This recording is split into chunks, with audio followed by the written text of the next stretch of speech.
Welcome to Small Business, Big Network, the podcast for small business owners who want big results from their networking. I'm Liz Drury, a freelance voiceover artist who knows that if you're not working, then networking could help. Karen Davies is the founder of Pink Lemon Branding and Design. Over the last few years, the business has changed direction slightly, and now Karen helps other business owners to create online courses. She says that networking is what allowed her to do this. Thank you very much for being my guest on the podcast today, Karen. Thank you for having me. I'm excited. So you're now an online course coach and you do branding and design, but what's your background? What did you study and what was your first job? Oh, God, that's going back quite a bit.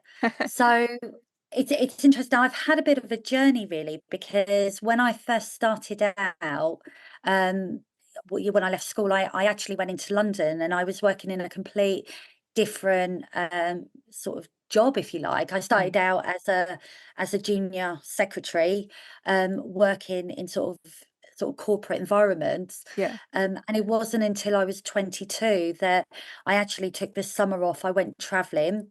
And then when I came back, I decided that I wanted to become a graphic designer. That was what I desired, because before I went traveling, I was working in an ad agency and I was doing a lot of their sort of presentations there for international pitches, and I was doing graphic design. So I'd found that I had a flair for it, and I was always arty at school. And so I decided to sort of get myself qualified to become a graphic designer. So I then spent 5 years at night school whilst I had this other career in London. And then at the age of 28, I decided to walk away from my career and go to university and go and get my honours degree and qualify to become a graphic and web designer. So I studied graphic media, which encompassed branding, design, digital, all of that good stuff. And then I qualified officially when I was 31. So even though sort of during my time in London, I'd sort of gradually moved over into sort of more design work.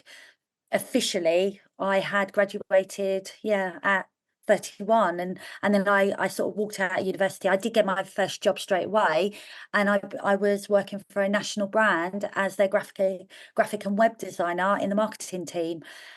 So for me, my journey with education was sort of like that 8-year period where I just decided to sort of change everything really, and yeah, and Yeah, that is go for what quite I a wanted. journey. Yeah, And a yeah, real yeah. commitment to do, the night school for 5 years and then go on and do your degree as a mature student. Did you ever think about giving it up? You think, oh God, this is just too much. Do you know what? I didn't, because I loved it. Very early on I've always been this person that when I was younger, I wanted to have this big career. Mhm. And one of the films that really inspired me was The Working Girl with Melanie Griffiths. I don't know if you Yeah, remember it. yeah, And so in my head, I had this idea of I was going to go to London, I was going to start from the bottom, and I was going to work my way up. But when I got into my first job, the reality was very different. mm, And then I sort of progressed, and I had sort of various other jobs after that. And what I realized was that I wasn't on the right path. And actually, the thing that I wanted, I wasn't going to get with what I was doing. yeah, It just didn't fill me with the feelings that I expected to have. yeah, So when I took that time out and I went traveling, that was the time that I was able to really sort of think about, what is it that I actually want and what do I want my life to be? And I think when I came back, I was so motivated to make this big shift. I didn't realize that at the time. It's only when you look back, you mm, realize that the universe is kind of at yeah, play. And yeah, but I loved it. I loved it. I absolutely, the courses that I took, I was doing things from like visual thinking to typography design, graphic design, digital marketing, digital media. I loved it. And so when I went and did my degree, it was a vocational degree. So it was very much hands on, mm, gaining industry experience whilst we were working on our degree, and I absolutely loved it. I was in my element, Yeah. and at no time did I think that this wasn't for me. If anything, it just made me more hungry for the thing that, I'd set out to achieve. Yeah, fantastic. So you went on to work in graphic design, and at what point did you decide you were going to go and work for yourself? Um, so my husband and I, we've been together since we were 17. So we Wow. are childhood sweethearts, I know. And it's funny because I feel like the reality is I've been with him longer than I've not been with him, if Yeah, that makes yeah. sense, my age now. Um, so we were together a long time before we got married. We got married when I was 27, so we'd been together 10 years. Mm, And then we waited another 5 years to have our children. So I'd waited 15 years, if you like, before we decided to start a family. When we then decided to take that leap, one of the things that was really important for me was that I needed to be around for my children. I hmm. didn't want to be a part-time mum. Yeah. And at that point, I was working in a design agency, and the hours that I was having to work were not feasible Yeah. with bringing up a family. They required a lot from me. So I had to make a decision. If we were going to go down this road of having children, then I needed to make myself available. But because I had got myself qualified and I had my degree and I'd made this big change, I realized that I was able to take control and I was able Hmm. to freelance. So when my daughter started school, that was when it became very clear that I had to make a change. And so it was just before she started school that I decided to go freelancing. Hmm. And then when she started school, I then decided to launch my business. But it was all about just being around for the kids. That's all I Yeah. wanted. I just wanted to be available to them and to be able to do the school pickup at the end of the day. Yeah. And has that worked out well for you? Yeah, brilliant. I mean, it's funny, isn't it? We start these businesses because we think we live under this illusion that it's going to give us more time and it's going to give us more freedom. And then what happens is that you get busy and then you end up taking on loads of clients, and then there becomes more demand on your time. And for me, especially going into lockdown, I was running a lot of projects because Mm, in my studio, I was focusing on branding and web projects. And it was great. I was getting busy. I was obviously doing a really good job and getting new clients. But it did get to a point where I was having to compromise. hmm. And the thing that I'd sort of was my goal, if you like, of being available, that was starting to that was starting to sort of I was starting to lose that because Yeah. there were more deadlines that I had to work towards. So instead of having one employer, it felt like I was answering to a lot more. So that's why in lockdown I made such a shift, because I realized I had this sort of moment of clarity where it was like, hang on a moment, I've created my business to give me this freedom, Mm, to give me this time back so that I can be there, for my children and stuff. And actually, I'm really busy now and I don't have the time that I thought I would have. yeah. So that then became the reality. Yeah. Yeah. So what sort of work at that point were you doing for your clients? This was around branding and design, wasn't it? Yeah, so I was running a lot of sort of branding projects. So I was helping a lot of female entrepreneurs and kind of established companies as well with their branding. And then often what would happen is that I would be commissioned for that piece of work, and then it would evolve into helping them create their website and getting their website launched. And then from there, it would then move into sort of maybe the digital marketing side, where they would be wanting funnels set up and lead magnets and all of that stuff as well. Um, and that evolved over time. So as my confidence grew and I developed my skills, I was able to sort of provide more services through my business. And I worked with a team of really talented associates that would help me as well. So copywriters, photographers, those kind of people that supported me. So it was great because I was doing all of these amazing projects and having a lot of fun with it, but I was tired and I was burnt Mm, out. And that mm, was the thing that was really apparent at the start of the pandemic when yeah. everything shut down. Yeah. So did your work go quiet at that point? I was at that point, I remember sort of looking in on my sort of, I was got a project management system, and I was running 12 live projects, and a percentage of them did. Some went on hold. Mm. There were a few that just continued because the budget was there. Hmm. They were happy for it to continue. But interestingly, how I felt sort of shifted, and Mm. how I started to look in on my business.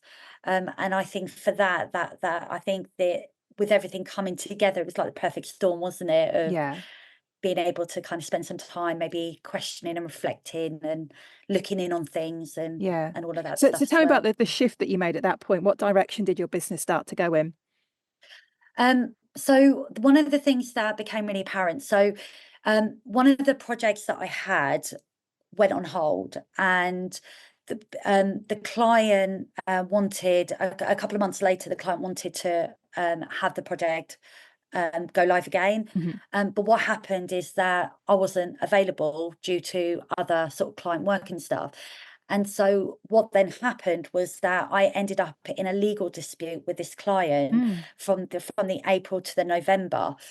And I think with the pandemic, with this situation with the client, and with everything going on, trying to homeschool and all of that, Mm. I think all of that together kind of, for the first time, it made me see my business very differently. Yeah. I'd never had a conflict with a client up until that point, and I absolutely hated it. It was Yeah. heartbreaking. Yeah. And the client was actually in breach of the contract that we had in place, which is why I had to get legal on board. Mm. And I know it was a reality of running a business, and at some point it was most likely going to be inevitable. But that wasn't why I had started my business. That wasn't a Mm. position I wanted to be in. Yeah. And so it kind of almost, the reality of the situation became very clear. And also the pressures of lockdown, the pandemic, the reality of sustainability in our businesses. Hmm. In my head, I thought, I'm building a business that I want to have, for my children to be a part of when they're older. That was Mm. always my intention. But then the thoughts kept coming into my head, this is not sustainable long term if I continue doing what I'm doing. Yeah. Because when the pandemic happened, things closed down, things stopped, people Hmm. stopped earning. And that was a real eye opener, because obviously that was really the first time that, we'd been exposed to Hmm. that. So the conversations that I was having were very different. Obviously, there were projects that went on hold. I had this obviously dispute with the client. But then what was happening behind the scenes is that I was selling my digital products. I was selling my online course that I'd Mm. created years before. So I think when I kind of sat down and I sort of really sort of went over everything, and it wasn't an overnight thing, but what I started to realize was that if we want to build something that's sustainable, that we can have long term, we have to do it differently, and we have to think about reducing the vulnerabilities within our businesses. And the best way to do that is not to put all our eggs in one basket. Yeah. Yeah. And all my eggs were, I felt they were all in one, but they weren't, because I'd created stuff. But at that time, that's how I felt. Yeah. And it was only when things started to shift with my products and stuff that I started to realize there is Yeah. another way to kind of approach what we do. Yeah. So what you do now is you help people to create online courses, don't you? Yeah, yeah. So what was your initial course about? Branding. I wanted to make um sort of the branding process accessible to entrepreneurs that didn't have the budget to Mm. invest in a branding studio. So my first online course, Crafting Your Brand, which is still available, was all about walking people through that initial process so that they can understand exactly what it is they're creating for themselves. So obviously there's stuff about logo design and colors and Hmm. fonts and all of that fun stuff, but the strategy and the, getting clear on the vision and what the business is actually about, is sort of like this sort of initial part that you need to go through before you even start looking at your identity. So that was my first online course, and that was what I was selling in lockdown, Yeah. which then made me realize, hang on a moment, Yeah, you know. something that other people can benefit from too. So what Yeah. kind of courses do you help people create? Oh, it's really varied. Um, I have worked with lots of different clients that have very different topics that they want to create courses in. I had a um, a photographer that photographs dogs. Mm. And so she was creating an online course, not for the dogs, but for the owners that wanted these to capture the essence of their pet Yeah. through photography. So that was really cool. One of my favorite clients, only because I love it when it has a real purpose. There's a charity that supports carers that look in after people with dementia, Mm. and they are in the process of creating an online course so that they can make the right information accessible to the people that need it, so Yeah. that they can care for the people that have dementia. So I think that's brilliant because it really does serve on a much deeper Mm. level. Mm. Um, but outside of that, everything from social media. I had a social media strategist that I worked with to help with their course, confidence coach. Oh God, so many different, mindset coaching. Um, yeah, all different sort of real spectrum of different courses. So how do you help them? And is it a lot of work to create an online course? So I think the way to look at it, so in answer to your question is yes, but it's a lot of work to start a business. Mm. So, and that's what you're essentially doing when you're creating an online course, because you're Mm. essentially creating a brand new revenue stream in your business. What I do with clients is I help them to bring a seed of an idea to life and to validate, first and foremost, whether there is a market for what they're Mhm. creating. But I also help them to look at it from the perspective of their students. An online course is just a vehicle, getting somebody from a place where they're experiencing a problem to a place of a solution. And often what can happen is people come to an online course thinking that they they help people in this area, so that's what they're going to do.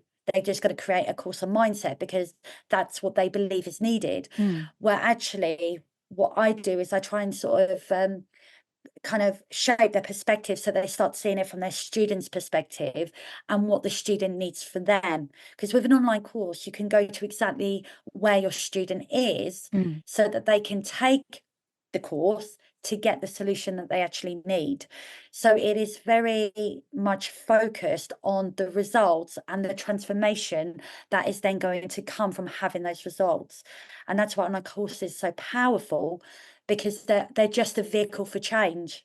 That's it. Yeah.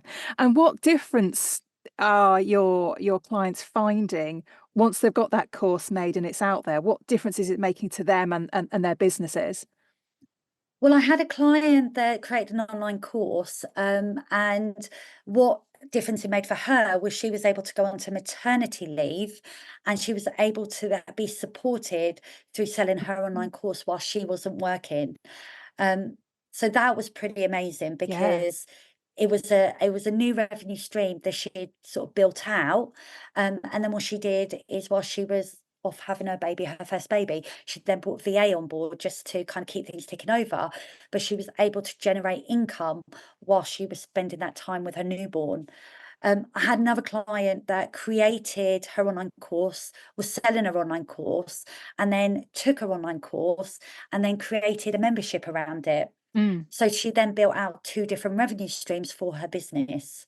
So it's things like that that you think, oh, actually, this is where it becomes really powerful, because you start building opportunities to make more money. And you're not there in person delivering it over and over again. Mhm. It's all automated. Yeah. So you get to do the things that you want to do, but you've built this new revenue stream that can bring in that extra income. Yeah. Yeah.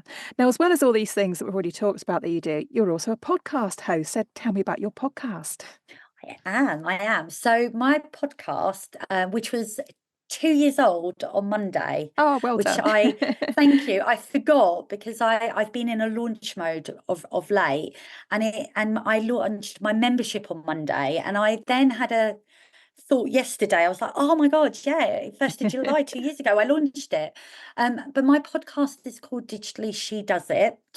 And it talks about not just online courses, but building business online in the digital space. Mm. And what I try and do through my episodes is give actionable advice that people can implement in their businesses.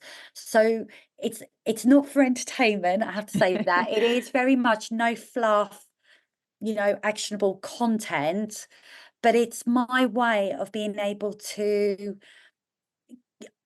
try and get people to understand how powerful this is for their businesses Mm. and how they can do it. How because it's so doable. And Yeah, I think that when people think about things like online courses, digital products, memberships, programs, all of that stuff, the overwhelm creeps in because it yes, feels so big. yeah, yeah, I can definitely relate to that. Yeah, yeah, and I get it. There's a lot of moving parts and a lot of things to think about, but it's like when people start their businesses, there's so much to think about, Yes, but you do it. You get on and you do it. You just, one step at a time. yeah, And that's what I try and do with my podcast. I try and break it down so that we look at everything just one step at a time, just one piece at a time, yeah, just to move you forward. yeah. So let's turn to networking now. How do you like to network for your business? I love networking. Um, I love meeting people. I'm very people driven, if that makes sense. I Mm. need that connection, and that's what networking gives me. I've been networking for the entire time that I've had my business.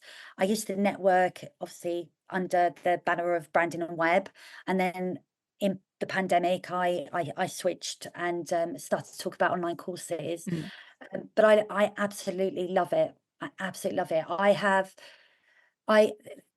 recently, I said, I recently launched my membership, and I made the decision that this time around I was going to launch it off the back of networking. So Mm. rather than doing a social media campaign and all of that fun stuff, I actually decided that because I want to bring the right people on board, Yeah, it has to be through, relationship building. yeah, And that has proved to be very successful. So, rather than just putting stuff out into the void and hoping that things stick to the wall and things convert, actually, the best way of building your business, I believe, is through the power of networking and yeah, formulating those relationships. yeah. So what kind of networking events do you like to go to? These days, I seem to be attending a lot of online networking. It works for me. I get to expand my reach. I am part of a network that allows me to network in the US now. So I've Mm. recently taken on some US clients, which I've been really excited about. But I really enjoy this type of networking. I do like in-person networking, I do. But it's always a trade-off, isn't it? Time, Yeah, money, all of that stuff. Um, where I can, I try and do in person. But yeah, I spend a lot of my time in front of the screen these days. yeah. And what do you find that networking brings to your business? It has built my business. It has. It's allowed me to, in the early days, it allowed me to build a really good, solid client base. Um, and I think because of the relationship building that happens, people aren't just a number or a client or Mhm. whatever. They're a person that you build a relationship with. And then by doing that, you build your fans, you build the people, relationships with the people that are happy to go out and endorse you because you have that relationship. Yeah. And I think that goes a long way to growing your business in a sustainable way as well. Mm. In the early days, I was able to, I focused a lot on testimonials and reviews and, credibility statements and things like that. These days, it's allowed me to um, expand my reach and to be very specific with the clients that I want to work with. And because what I do is so niche, I'm not for everybody. I'm Yeah. never going to be for Yeah. everybody. Um, it's a certain, type of person that's going to be open to thinking about online courses and expanding in a digital way. Um, what it did for me in the pandemic, and I really want to kind of share this. When I moved my business from sort of focusing on branding to online courses, the way I did it is I was part of an all-female networking group, and I created a framework. I didn't have any content, I had a framework, and I put that framework out when I was networking, and my call to action was, I'm looking for 10 women to come on board so that I can help them create an online course, so you Mm. can build that new revenue stream in your business. It was a paid for beta, Yeah. and in the end, I think I had like 12 or 13 people come on board because I had to balance out my time. I only did that through a networking group, one networking group. Mhm. And what that allowed me to do was start talking about something new, but it gave me an audience that I trusted Yeah. and who trusted me to start testing out a new approach to my business. Yeah. And I'm so grateful for that, because had I not been able to do that through networking, through that platform, I don't believe I'd be where I am. Yeah. And so that not everybody may experience that side of networking, but for me, it was a game changer, because I was able to work one-to-one with these ladies, and I was able to start proving that the thing that I'd created was working. And off the Yeah. back of that, I was able to get testimonials and reviews, and then Yeah. that became referrals and all of that good stuff. But that's what networking did. It Yeah. gave me the opportunity to be able to do that. Yeah, I think that's a really powerful story. So thank you for sharing that. So my last question, Karen, then is if people want to know more about you and your offering, what is the best place for them to find you? So, if you would like to know more about me, then I would encourage you to check out my podcast. Digitally, She Does It. I have everything on there, and I don't hold back. So, if you want to find out more, go find out. Outside of that, then visit my website, which is www.pink-lemondigital.com. I have it's called the Digital Creators Hub. It's completely free. So if any of your listeners are interested or curious about the online space and whether or not they could start thinking about creating an online course, then the Digital Creators Hub has been set up to support people in that way, and it's completely free. And all you need to do to get access is either visit my podcast or go to my website, and you'll be able to sign up for free. But I've got so much good stuff in there. I've got resources, I've got templates, I've got workshops, recordings, just what it's been created specifically to help people get started.